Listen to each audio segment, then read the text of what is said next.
મુંબઈ સમાચાર સાથે મારો નાનપણથી સંબંધ છે, કારણ કે મારા ઘરમાં વર્ષોથી મુંબઈ સમાચાર જ આવે છે, આવતું હતું ને આવતું રહેશે. મુંબઈ સમાચાર આપણી ભાષાનો પણ એક એવો દરવાજો છે કે કેટલો મોટો એક ગેટ છે કે જે 203 વર્ષથી આપણી સંસ્કૃતિને, આપણી કલ્ચરને, સંસ્કાર, ભાષા અને ઘણું બધું આપે છે. અને મને ગર્વ છે કે મુંબઈ સમાચારમાં મને કોલમ લખવાનો પણ મોકો મળે છે. નમસ્કાર, મુંબઈ સમાચારના ડિજિટલ પ્લેટફોર્મ પર આપ સૌનું સ્વાગત છે. આજે આપણી સાથે ઉપસ્થિત છે ગુજરાતી નાટ્ય જગત અને હિન્દી ફિલ્મોના ખૂબ જાણીતા લેખક દિગ્દર્શક સંજય છેલ, જે અત્યારે મુંબઈ સમાચારના જે 200 વર્ષ પૂરા થયા છે એની ડોક્યુમેન્ટરીનું અનાવરણ થઈ રહ્યું છે.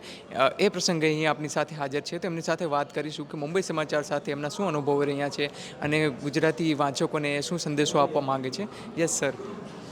મુંબઈ સમાચાર સાથે મારો નાનપણથી સંબંધ છે, કારણ કે મારા ઘરમાં વર્ષોથી મુંબઈ સમાચાર જ આવે છે, આવતું હતું ને આવતું રહેશે.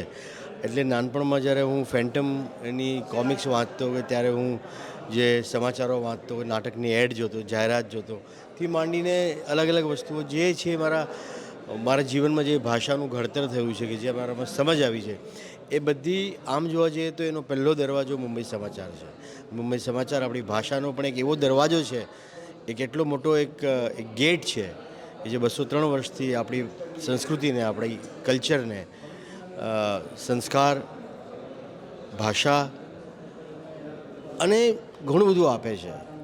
સાહિત્ય, ઇતિહાસ. અને મુંબઈ સમાચાર એ માત્ર ગુજરાતનું જ નહીં પણ સમગ્ર ભારતીય ભાષાનું, ભારતનું એક અદ્ભુત અખબાર છે અને એક ઘટના છે જે 203 વર્ષથી એશિયામાં એકમાત્ર નીકળતું એવું છાપું છે, એવું અખબાર છે કે જે નિષ્પક્ષ રહીને સત્યના માર્ગે ચાલે છે. એ આપણા ગુજરાતીઓ માટે, આપણા ભારતીયો માટે બહુ જ ગર્વની વાત છે. અને મને ગર્વ છે કે મુંબઈ સમાચારમાં મને કોલમ લખવાનો પણ મોકો મળે છે અને મળતો રહેશે. આઈ એમ રિયલી હેપી, પ્રિવિલેજ્ડ કે ગુજરાતી મારી ભાષા છે અને એ ભાષામાં મુંબઈ સમાચાર છે. Thank you.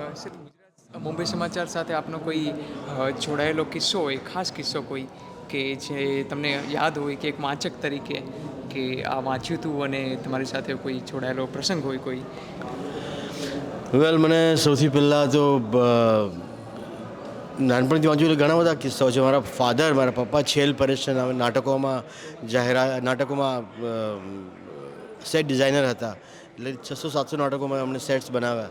તો દર શનિવારે અને બુધવારે મુંબઈ સમાચારનું છાપું ખુલીને એમાં છેલ પરેશ, કલા છેલ પરેશ એમ લખેલું આમ આવે એટલે મને બહુ આમ ગર્વ થાય કે મારા પપ્પા આટલા બધા નાટકો છે. અને પછી એ જ મુંબઈ સમાચારમાં મારા નાટકોની એડ આવવા માંડી, જાહેરાત આવી લેખક દિગ્દર્શક તરીકે, ત્યારે મજા આવી. અને પછી મારી ફિલ્મો ચાલી, રંગીલા, યસ બોસ, દોડ, ખૂબસૂરત, ત્યારે મુંબઈ સમાચારમાં મારા વખાણ આવ્યા કે રિવ્યૂ આવ્યા કે મારા ફિલ્મોની મારી જાહેરાત આવી કે અને મારો પહેલી વાર એકવાર મુંબઈ સમાચારમાં ઇન્ટરવ્યૂ છપાયો, ત્યારે મને થયું કે ના, હવે કદાચ જીવનમાં કશુંક મેં મેળવ્યું છે. બે પેઢીનો સંબંધ છે તમારો.